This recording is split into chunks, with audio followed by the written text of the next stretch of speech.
আবারও নতুন টানাপোড়েনের মুখে ঢাকা নয়াদিল্লির কূটনৈতিক সম্পর্ক। প্রধানমন্ত্রীর উপদেষ্টা ডাক্তার জাহিদুর রহমানের দিল্লি সফর ঘিরে দুই দেশের মধ্যে সৃষ্টি হয়েছে নতুন বিতর্ক। এ ঘটনায় ভারতের দেয়া ব্যাখ্যাকে অসন্তোষজনক বলে প্রত্যাখ্যান করেছে বাংলাদেশ। একই সঙ্গে বাংলাদেশের সংখ্যালঘু পরিস্থিতি নিয়ে ভারতের কথিত উদ্বেগেরও কড়া জবাব দিয়েছে ঢাকা। বিস্তারিত আরিফ হাসানের প্রতিবেদনে। একটি আন্তর্জাতিক সম্মেলনে যোগ দিতে গিয়ে দিল্লি বিমানবন্দরে প্রায় 2.5 ঘন্টা আটকে রাখা হয় বাংলাদেশের প্রধানমন্ত্রীর নীতি ও কৌশল বিষয়ক উপদেষ্টা ডাক্তার জাহিদুর রহমানকে। ভারতের মাটিতে পা রাখার পরও দীর্ঘ সময় তাকে অপেক্ষায় রাখা হয়। এমনকি তিনি দেশে প্রবেশের অনুমতি পাবেন কিনা সেটিও স্পষ্ট করা হয়নি।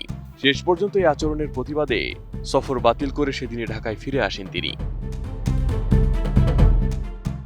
ঘটনাটি ঘটে গত 14 জুন। ইন্ডিয়ান ওশান রিম অ্যাসোসিয়েশনের সম্মেলনে বাংলাদেশের প্রতিনিধি দলের নেতৃত্ব দিতে নয়াদিল্লি গিয়েছিলেন ডাক্তার জাহিদুর রহমান। তার দাবি, দিল্লির ইন্দিরা গান্ধী আন্তর্জাতিক বিমানবন্দরে পৌঁছানোর পর ভারতীয় ইমিগ্রেশন কর্তৃপক্ষ তাকে জিজ্ঞাসাবাদের নামে দীর্ঘ সময় আটকে রাখে।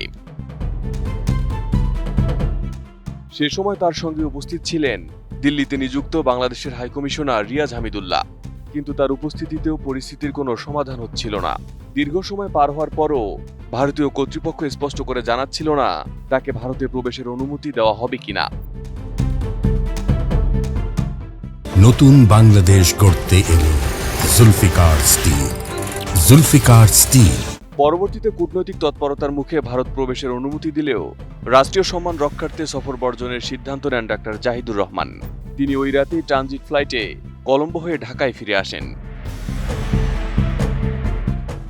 এদিকে ঘটনার প্রায় 10 দিন পর 23 জুন ভারতের পররাষ্ট্র মন্ত্রণালয়ের নিয়মিত ব্রিফিংয়ে মুখপাত্র রণধীর জয়সওয়াল এ বিষয়ে প্রথম আনুষ্ঠানিক ব্যাখ্যা দেন। তিনি দাবি করেন, ব্যক্তিগত পাসপোর্টে সার্ক ভিসা ব্যবহার করে ভারতে যাওয়ায় ডাক্তার জাহিদের ভ্রমণের উদ্দেশ্য যাচাই করা হয়েছিল। যাচাই শেষে তাকে প্রবেশের অনুমতি দেওয়া হয় এবং পরে তিনি স্বেচ্ছায় বাংলাদেশে ফিরে যান। তবে ভারতের এই ব্যাখ্যাকে সরাসরি প্রত্যাখ্যান করেছে বাংলাদেশ। ঢাকার পক্ষ থেকে বলা হয়, ওই সম্মেলনে বাংলাদেশ প্রতিনিধি দলের নেতৃত্ব দেবেন এ তথ্য কূটনৈতিক মাধ্যমে আগেই ভারতকে জানানো হয়েছিল। এরপরও দিল্লি বিমানবন্দরে তাকে যেভাবে আটকে রাখা হয়েছে তা দুঃখজনক এবং কূটনৈতিক শিষ্টাচারের পরিপন্থী। ঢাকার দাবি, ডাক্তার জাহিদুর রহমান স্বেচ্ছায় ফিরে আসেননি, বরং অপমানজনক আচরণের প্রতিবাদ হিসেবেই তিনি সফর বাতিল করেছিলেন। বাংলাদেশের মতে, আন্তর্জাতিক সম্মেলনে অংশ নিতে যাওয়া একজন উচ্চপদস্থ প্রতিনিধিকে বিমানবন্দরে ঘণ্টার পর ঘণ্টা আটকে রাখা কোনোভাবেই গ্রহণযোগ্য নয়। ওই ঘটনার পরদিনই ঢাকায় নিযুক্ত ভারতের ভারপ্রাপ্ত হাইকমিশনার পবন ভাটিকে তলব করে আনুষ্ঠানিক প্রতিবাদ জানায় বাংলাদেশ। এর মাধ্যমে বিষয়টি দুই দেশের কূটনৈতিক সম্পর্কের অন্যতম আলোচিত ইস্যুতে পরিণত হয়। এদিকে একই ব্রিফিংয়ে বাংলাদেশের সংখ্যালঘু পরিস্থিতি নিয়ে ভারতের উদ্বেগেরও জবাব দিয়েছে ঢাকা।